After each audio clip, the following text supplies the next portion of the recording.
Okay, part C.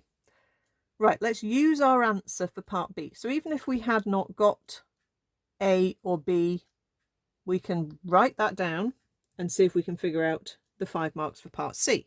I mean, this is worth as many marks.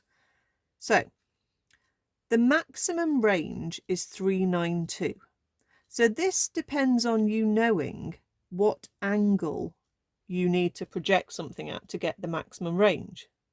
And I think common sense or years of playing silly shooting video games might give you the answer.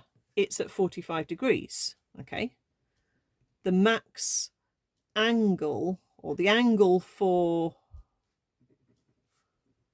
your maximum distance, is 45 degrees. And you can prove that because if your V and your G are fixed and the thing that you can alter is the theta, so you can alter the angle that you sort of send something off at, to maximize sine, the maximum it can be is 1.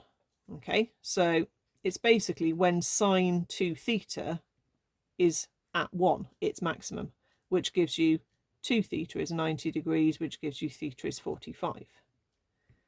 Okay, so we've been told the maximum range is 392. So that's basically saying R is 392 when this sine term is 1, or when your angle is 45. That's kind of like implied as well, but it hasn't told you that.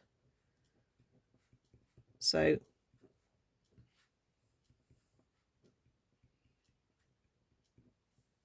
that's what we've got there. All that equals 1. So 392 is V squared over G. But remember, G is 9.8. And therefore we can work out the V. So we want 392 times G, square root that, and that gives us V, which would be 61.98 meters per second. That's its speed of projection. Oh, come 1 decimal place. Oh, that's a bit annoying. 62.0. Okay. So the time of flight,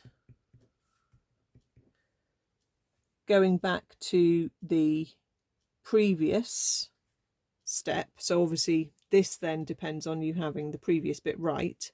We had t was 2v sine theta over g. So 2 times our v answer. I'll use the full on the screen.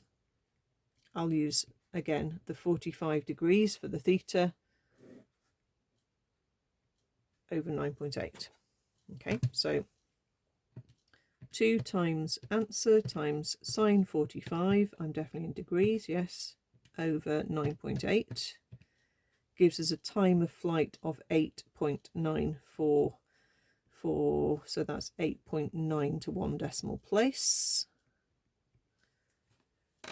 And then the maximum height, we didn't have that before. So let's have a think about how we would do the maximum height. You can do it, a sneaky way to do it is just to say, because you've got this symmetrical sort of situation going on, this is half the time. Okay, at half time, basically you were at the top. So let's just sneakily shortcut and find it'll reach its max height when t is 4.472. Okay, the y expression we had was vt sine theta minus a half gt squared. So if we sub into that, we will get 61.98 times 4.472 times sine 45. I'm going to have to use rounded decimals. Minus a half times 9.8 times 4.472 squared. Okay, well, I'll use that one, but I'll have to just type in 61.98. 61.98 times answer times sine 45 minus a half times 9.8 times answer squared. 97.997, so to 1 decimal place is 98.0 meters for the maximum height. That sounds quite high, doesn't it? I think it is. It's a pretty fast speed of projection. Okay, so therefore it is going to be going pretty high, and it is going to have quite a long time of flight.